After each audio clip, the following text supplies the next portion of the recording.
Morning, everyone. Happy Interdependence Day to everyone. I hope you have a wonderful, wonderful day. It's beautiful here in central Pennsylvania, and I'm happy to have four of my favorite people accompany me here in the Zendo and all of you out there. The topic for today's talk is the joy of selfing. And this is a title based on a book that was written, I think it was in the 60s, I'm not sure. It was called The Joy of Sex. And following that book came a slew of the joy of cooking was a famous one. The joy of painting, the joy of tennis, the joy of piano, the joy of books. So you get the idea that there is a way of experiencing almost anything in life which is joyful. And the activity of creating a self can also be joyful. And we'll get to that later. But most of the time, the act of selfing is not so joyful. It's what often creates a lot of suffering for us and for others.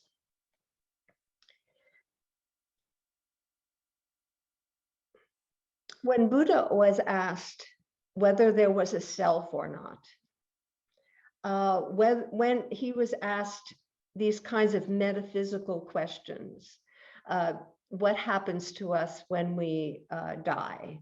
Are there really gods? Is there a God? He observed what's called noble silence. I'm not sure that he was silent because he didn't know the answer. But he probably didn't think that it was a useful question.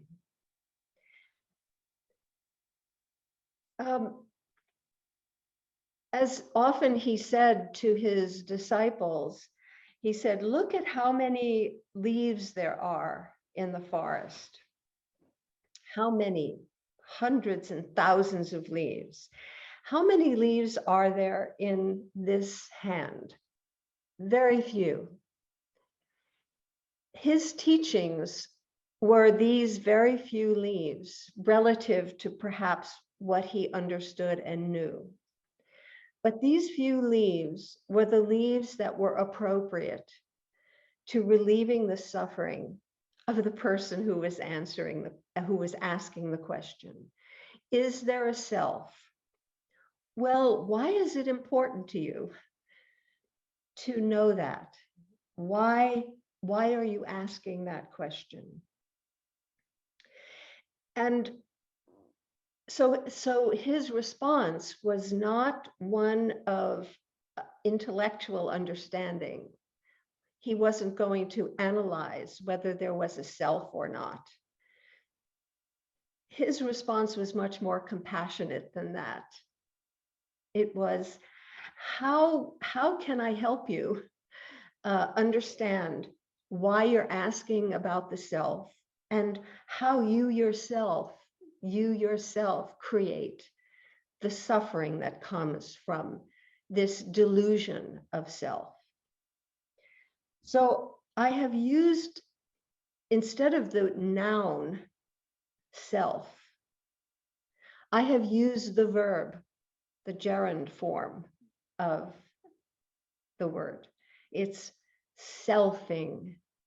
The self isn't to be conceived of as a thing, as a noun, as the name of something, namely me. It's not my name. It's an activity that I engage in. It's a self thing. It's an activity of construction that begins probably even before we were born with the fantasies that our parents have about us. But it certainly begins very early in life when we begin to create this thing that we think we are, which is a self. What we in Buddhist practice, in Zen, we talk a lot about the self. We're constantly talking about the self.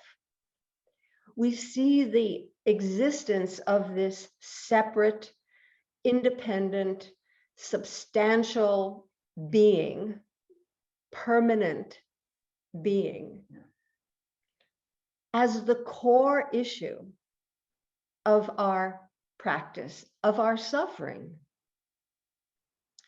And it's almost like we have to keep talking about it because it doesn't ever stop happening. It's like this plant called the Japanese knotweed. Some of you may be aware of this plant. Actually, it can be a very useful plant. Can be used medicinally and made into a wonderful tonic and tea. But generally, it's considered an invasive plant. We have some of it here at Oan.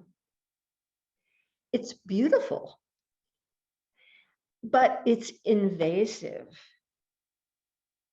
And the more you cut it, the faster it grows.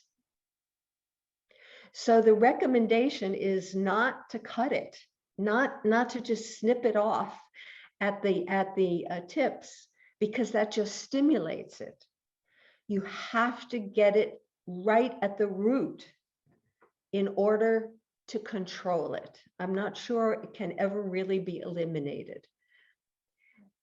This activity of selfing is like the growing of the Japanese knotweed. You can't get rid of it. And you can't control it by just snipping its edges. You have to get deep. You have to get deep into its root system, just as Angya was talking about the root of anger. Our practice is digging into the roots of things. We're not satisfied with just the superficial clippings of plants or mind states or emotional states that create suffering, that are invasive in our lives, that take over, that dominate us, that push us around, that keep other plants, other beautiful aspects of ourselves from flowering. So we do have to manage and control this self, which is never going to go away. And also can be joyful. But again, let's just take a look at the way in which this selfing activity makes us suffer. As I said, when Buddha was asked these questions, these deep questions, he always answered relative to the person who was asking the question. It wasn't one of these like general philosophical discussions, analytical discussions. He wanted to understand why that person, how that person was selfing, how the self of that person became an issue, a question. And so today I can't at this point connect with each of you and have a conversation about yourself and how this self is an issue for you. But I can talk a little bit about myself and see if something that I say might stimulate a thought or an experience or an insight on your part. So I have partly made it a practice to notice when I start selfing. And it happens a lot. The most recent example was the rebuilding of our deck here, which we're going to celebrate this evening. There were two people who were building the deck, rebuilding it, my daughter and one of our community members, and they were in charge. They did the design, they did the troubleshooting, they managed the whole project beautifully. And what did I do while they were doing this? I cleaned up after them. I dragged boards up the hill and down the hill and up the hill and down the hill. I picked up nails. I was basically a workhorse for 2 weeks while they were rebuilding the deck. And I realized that I wasn't going to be able to take credit for their activities. I was behind the scenes. I was that person behind the scenes. I don't like being behind the scenes. I like being this, center stage. And as soon as I find myself being behind the scenes where nobody notices me and I'm just making other things happen that they take credit for, I don't like that. And as I said to the Thursday group, this Thursday book study, I'm telling you now, this is a sign that I'm selfing, because I'm not content to have stayed behind the scenes. I want you to know how much work I did, making it possible for them to be center stage. So now I want to take center stage. So as soon as sometimes I find myself behind the scenes where nobody notices me, but I'm just making other things possible, I try to find a way to get center stage. But looking back at actually just doing the work of cleaning up after them and loading boards and bringing things up and down the hill, I realized that that was incredibly pleasurable, because I was just doing stuff. I wasn't going to be judged. I wasn't going to be evaluated. No one's going to notice how I made a mistake, I was invisible. I was just basically behind the scene.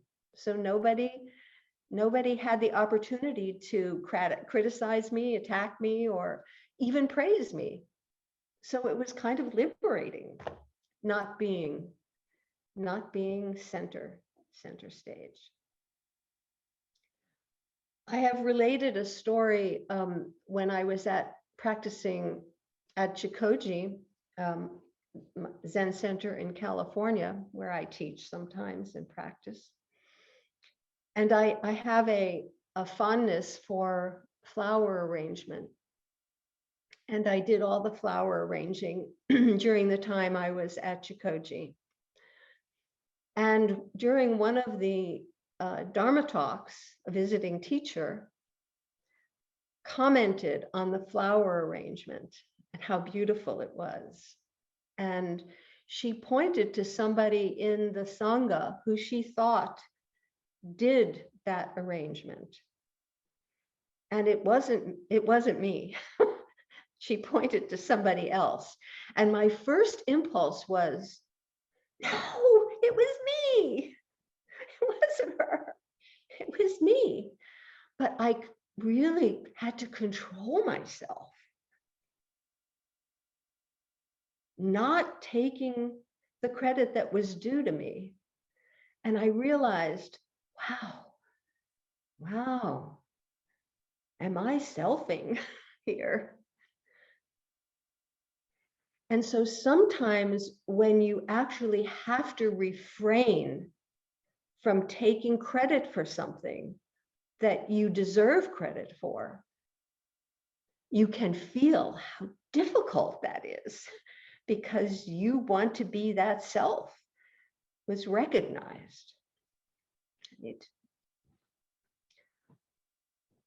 So often I'm at a dinner with people and I discover that everybody's plate is clean except mine.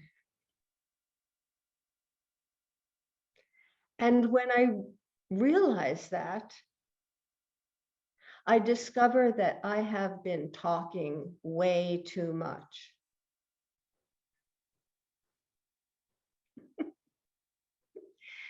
That I have been probably dominating the conversation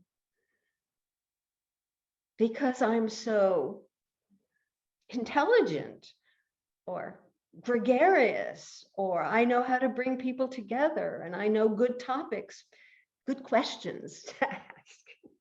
So I to dominate the discussion.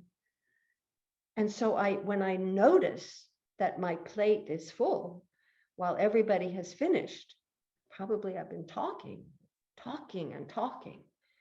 and dominating the conversation. Times when talking with people and it's particularly a subject that you think you know well. And in my case, sometimes it's Zen. And there's a feeling that I have to be right because I know a lot more than anybody else about this topic. And so it's extremely difficult for me, first of all, to listen to other opinions because I already have a sense of my own authority. And then to say, I was wrong about that. It is hard. It's hard for me to say, I'm wrong.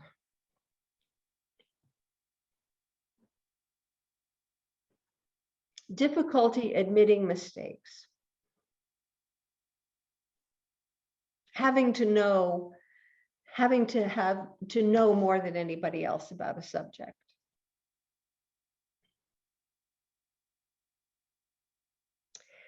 Even something I call inverse narcissism.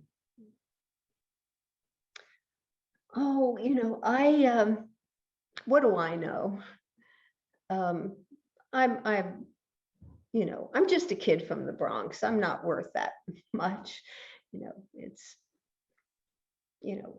just a small, pitiful creature.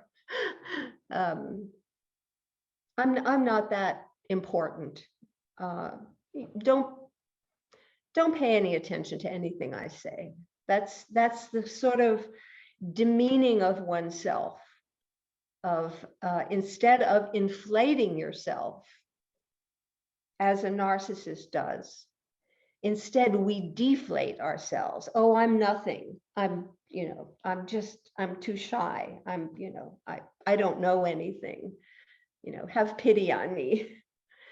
That's inverse narcissism. It's still calling attention to yourself, still building a sense of self, but it's the inverse of inflation. It's deflation. So any action, any process by which you begin to separate from others is the process of selfing.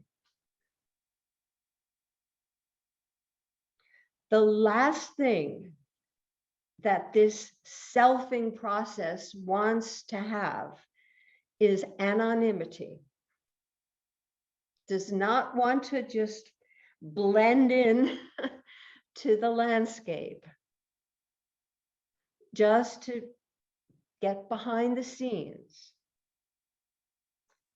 Anonymity is anathema to selfing. And anytime one begins to feel separate, either by more authority, knowing better, feeling like you're different from everybody else,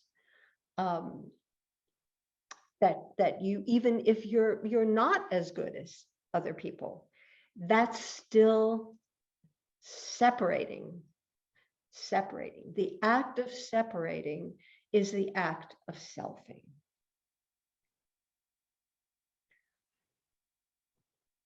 But can it be joyful?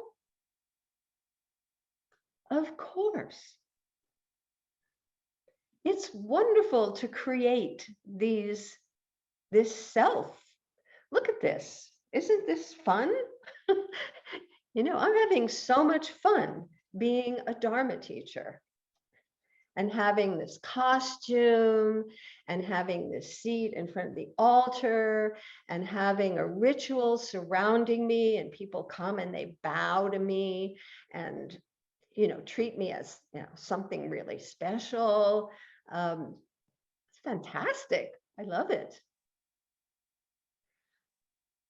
And I can totally enjoy it, as you can enjoy being a teacher, an astronomer, a mother, a father. You can, all these post-its that you can develop for yourself, all these cells, these almost infinite number of possibilities that you can construct for yourself. You can enjoy each one of them, as long as you know it's just a play. It's just a construction, and you can throw yourself into it completely, but with this in the deepest recesses of your being, knowing I'm just playing. This is a grand drama that I am involved in, and I'm playing this role, and I love it, but it's not me. There's no me. There's no me. There's just these infinite number of possible selves that I can make for myself, and I can throw myself 100% into each one. And because they're not really me, because there is no really me, I have the freedom to, you might say, self-surf, or, you know, surf the different selves I can be, and tune in and adopt one and enjoy it as I would enjoy a role in a play, in this grand play of life. So yes, it can be joyful. But the most joyful aspect of selfing is when the self you create settles into the self the universe creates. When the self you create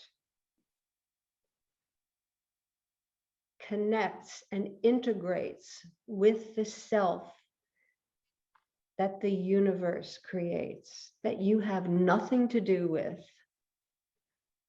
which is really none of your business, which comes together. So there's no duality at all. What an amazing way to live. So you can be behind the scenes, connected, just doing your part, being a part of it all, not center stage. And that itself is the most wonderful, joyful way of being a personal self. So when does this selfing happen? Constantly. When do you know that you have let go of this selfing? When do you know you have finally reached this open integration between your personal self and what we sometimes call the universal self, the self that the universe creates?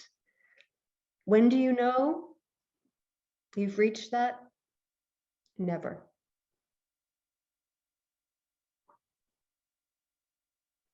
So we just continue to practice.